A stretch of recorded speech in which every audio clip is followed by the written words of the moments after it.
کہ اللہ کو راضی کرنے کے لیے یہ سستا سودا ہے، یہ مہنگا سودا نہیں ہے۔ لیتک تحلو والایام مریرۃ ولیتک ترضی والانام غضاب ولیت الذی بینی وبینک عامر وبینی وبین العالمین خراب ولیت شرابی من ودادک صافیا وشربی من ماء المعین السراب اذا صح منك الود فالكل هين وكل الذي فوق التراب التراب۔ یہ امام حسین ان اشعار کی تصویر تھی کہ میرے مولا اگر تو ملا اور جگ چلا گیا سستا سودا ہے، تو راضی ہوا سب روٹھ گئے سستا سودا ہے۔ ان سب کو کٹوا دینا تیری ناموس پہ، تیری عزت پر، تیرے دین پر، اپنے نانا کی ناموس پر میرے لیے کوئی مسئلہ نہیں، یہ عزت کا سودا ہے، یہ سستا سودا ہے۔ ایک بول بول کے سب کو بچا سکتے تھے اور اس پہ توبہ کرنے کی بھی ضرورت کوئی نہیں تھی، زیادہ زیادہ وہ مکروہ تھا۔ ایک ظالم کی بیعت کرنا جان بچانے کے لیے جائز ہے، ظالم کی بیعت کرنا جان بچانے کے لیے جائز ہے، لیکن چونکہ یہ عالی گھرانہ ہے، ان کی شان کے خلاف ہے اور پوری آنے والی نسلوں کو سبق دینا ہے، تو اس لیے ان کا نہیں، یہ نہیں ہو سکتا، یہ نہیں ہو سکتا۔ حالانکہ یہ ہو سکتا تھا کہ اگر وہ اسے ناجائز بھی سمجھتے ہیں، یہاں کر کے مدینے میں جا کے توبہ کر لیتے کہ اللہ معاف کر دو۔ اللہ کہتا ٹھیک ہے، پہلے ہی جنت کے وارث ہو تم، پہلے ہی جنت کی وراثت ملی ہوئی ہے، سیدہ شباب اہل الجنت الحسن والحسین، میں تو کھپ رہا ہوں کہ اللہ راضی ہو کے جنت دے دے۔ آپ سارے آئے بیٹھے ہو کہ چلو اللہ کی بات سنے، اللہ راضی ہو کے جنت دے دے، پر کیا پتہ اللہ کہے مجھے منظور نہیں تمہارا کوئی عمل، یہ ان کے تو قبول ہو چکے ہیں، جاؤ جنت کے وارث ہو۔ پھر اتنا بڑا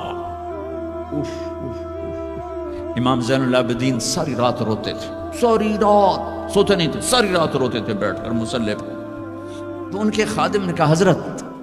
آپ ساری رات کیوں روتے؟ آپ دنیا کے بھی بادشاہ، دین کے بھی بادشاہ، اللہ نے دنیا بہت دے دی تھی امام زین العابدین، دین تو پہلے ہی تھا۔ تو وہ پھر رو پڑے اور فرمایا میرے دوست یعقوب علیہ السلام کا ایک یوسف گم ہوا تھا، وہ بھی مل گیا تھا، اور 40 سال اس کے پیچھے رو رو کے آنکھیں ختم کر دی، میرا تو سب کچھ میری آنکھوں کے سامنے ذبح ہو گیا، میرے بھائی، میرا باپ، میرے چاچے میری آنکھوں کے سامنے ذبح ہو کے نیزوں پہ چڑھ گئے،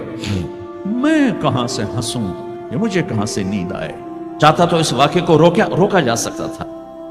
یہ آفت کسی اور گھر میں اللہ ڈال دیتا، اپنے نبی کے گھر ڈالی، اور اللہ کے نبی نے خوشی سے منسوخ ہٹایا۔ آپ نے حضرت ام سلمہ کو بلایا، ام سلمہ میرے پاس ایک فرشتہ آ رہا ہے جو آج تک کبھی نہیں آیا، پہلی دفعہ آ رہا ہے، تو دیکھو کسی کو اندر نہیں آنے دینا۔ تو ام سلمہ دروازے پہ کھڑی ہو کے، تھوڑی دیر میں حسین آئے کہیں سے کھیلتے ہوئے، تو انہیں چھلانگ لگائی اور اندر۔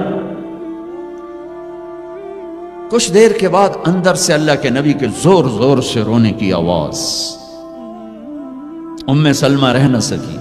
بھاگ کے اندر گئیں، دیکھا تو آپ نے حضرت حسین کو یوں سینے سے لگایا ہوا تھا، اور ایسے زور سے اپنے سینے کے ساتھ لگایا ہوا تھا، اور پھوٹ پھوٹ کے رو رہے تھے۔ بچوں کو کی پتا میرا نانا کیوں روئی جاتا، اب پھوٹ پھوٹ کے رو رہے تھے، آپ کی ہچکیوں کی آواز تھی۔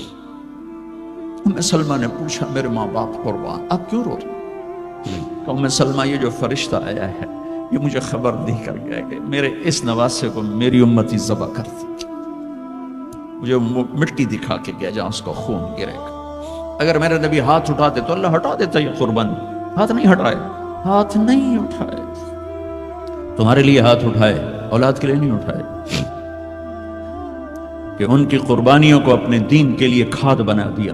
ان کے خون کو اپنے دین کا پانی بنا دیا، ان کی بوٹیوں کو اپنے دین کی کھاد بنا دی، اپنے گھر میں رکھی قربان، ہمارے لیے مانگا ہے 12 ربیع الاول 633 عیسوی 7 جون 11 ہجری